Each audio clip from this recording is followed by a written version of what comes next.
Nam-myoho Renge Kyo. Nam-myoho Renge Kyo.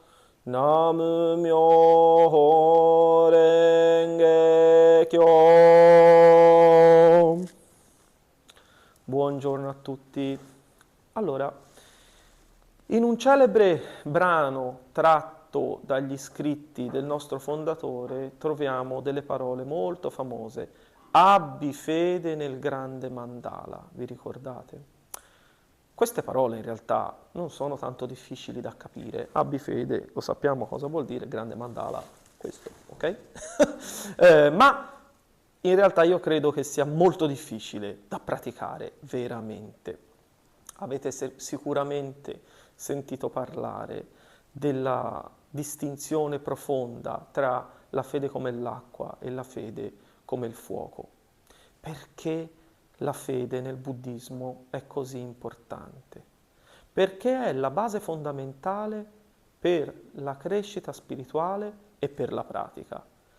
La fede, come un fuoco, brucia con intensità, ma in realtà poi si può spengere facilmente, mentre la fede come l'acqua scorre costantemente e rimane inesauribile. Un credente con una fede simile al fuoco effettivamente inizialmente può mostrare un grande entusiasmo e abbraccia con fervore gli insegnamenti del Sutra del Loto, ma questo entusiasmo in realtà può svanire con la stessa facilità con cui si è acceso. E magari quando questa persona affronta delle sfide o delle avversità può arretrare e così la fede si indebolisce. Invece la fede come l'acqua rappresenta stabilità e un'altra bella caratteristica che mi piace tanto, resilienza. Proprio come l'acqua scorre costantemente e si adatta al proprio ambiente, un vero credente nutre una fede costante che dura attraverso le prove della vita con pazienza e perseveranza. Allora comprendiamo che la fede non è soltanto un momento transitorio di eccitazione, ma è il viaggio di una vita intera e oltre, ovviamente, che richiede una dedizione costante. Un praticante del Sutra del Loto manifesta attivamente nella vita i principi del Dharma. Non basta dichiarare formalmente la propria fede dicendo io sono buddista, non serve assolutamente a niente, dobbiamo vivere questa fede. Questo come si fa? Partecipando attivamente al Sangha. Ed è importante perché rafforza la nostra connessione con gli altri e ci offre in realtà allo stesso tempo un supporto e un incoraggiamento nel nostro cammino spirituale. Il Sangha è il fondamento vitale per nutrire la nostra fede. In compagnia degli altri praticanti, allora troviamo ispirazione, guida, responsabilità.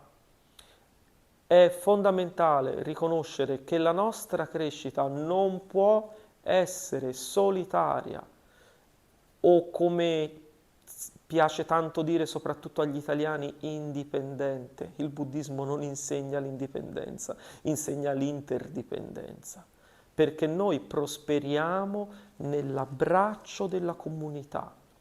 La vera sfida è mantenere la fede e la determinazione anche quando ci sentiamo frustrati o nei momenti di difficoltà. Anche se pratichiamo il buddismo da tanto tempo, se facciamo una pausa o ci fermiamo per un breve periodo, è facile regredire velocemente e poi quando invece tentiamo di recuperare ci vuole tanto tempo. Cosa vuol dire non regredire? Vuol dire continuare a muoversi costantemente sul sentiero verso l'illuminazione, senza lasciarsi scoraggiare lungo il cammino dagli ostacoli o dalle delusioni. Un piccolo passo per volta, minuscolo ma progredendo.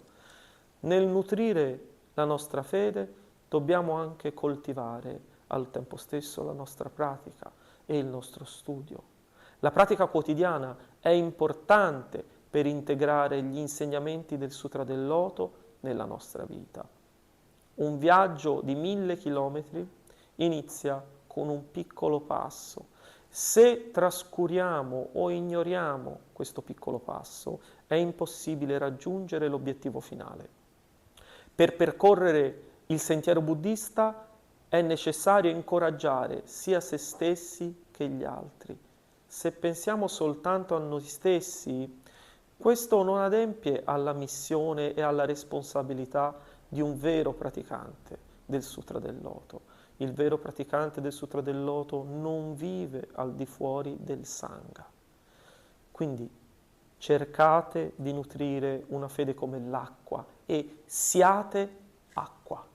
Cercate di coinvolgervi attivamente nel Sangha, per quanto più possibile. E questi passi che stiamo compiendo ora sono importanti per noi e per il futuro, per rafforzare la pratica e per promuovere uno spirito di fede incrollabile. In questa maniera possiamo manifestare la vera essenza di un praticante, permettendo che la fede, ma sia la nostra, ma anche quella degli altri, possa fiorire e in maniera da guidare tutti gli esseri viventi sul sentiero verso l'illuminazione. Spero che queste parole vi possano beneficiare. Grazie a tutti. Namu Myoho Renge Kyo, Namu Myoho Renge Kyo, Namu Myoho